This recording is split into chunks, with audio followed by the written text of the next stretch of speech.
టమాటా ఇట్లా చిన్న ముక్కలుగా కింద కట్ చేసుకొని మిక్సీకి వేసుకోవాలి. ఇలా వేగాక కొద్దిగా అల్లం వెల్లుల్లి పేస్ట్ వేసుకోవాలి.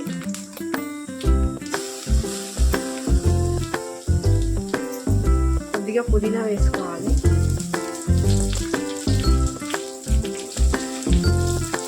ఇప్పుడు దీన్ని కలుపుకుందాం.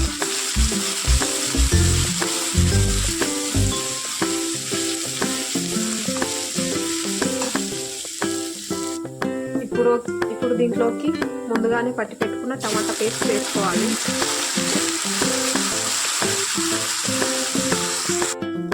దీంట్లోకి కొద్దిగా సాల్ట్, తగినంత కారం పొడి, కొద్దిగా పసుపు వేసుకోవాలి. ఇవన్నిటినీ ఒకసారి కలుపుకోవాలి.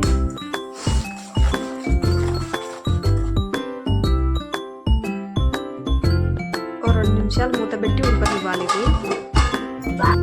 ఇప్పుడు దీన్ని మూత తీసి చూద్దాం. ఇప్పుడు ముందుగానే ఉడికించి పెట్టి పొట్టు తీసుకున్న గుడ్లు వేసుకుందాం. ఎగ్స్ అన్నిటిని ఒకసారి కలుపుకోవాలి.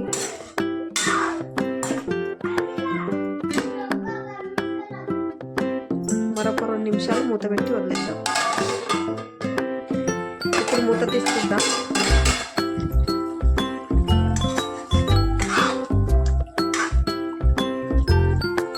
ఇంతే, ఇంకా ఎగ్ కర్రీ చేసుకోవడం. లాస్ట్లో ఇంత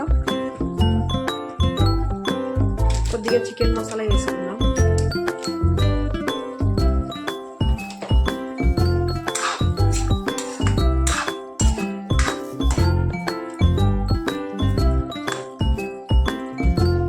ఇంతేనండి ఎగ్ కర్రీ చేసుకోవడం. మీకు నచ్చితే లైక్ చేయండి, షేర్ చేయండి, సబ్స్క్రైబ్ చేయండి.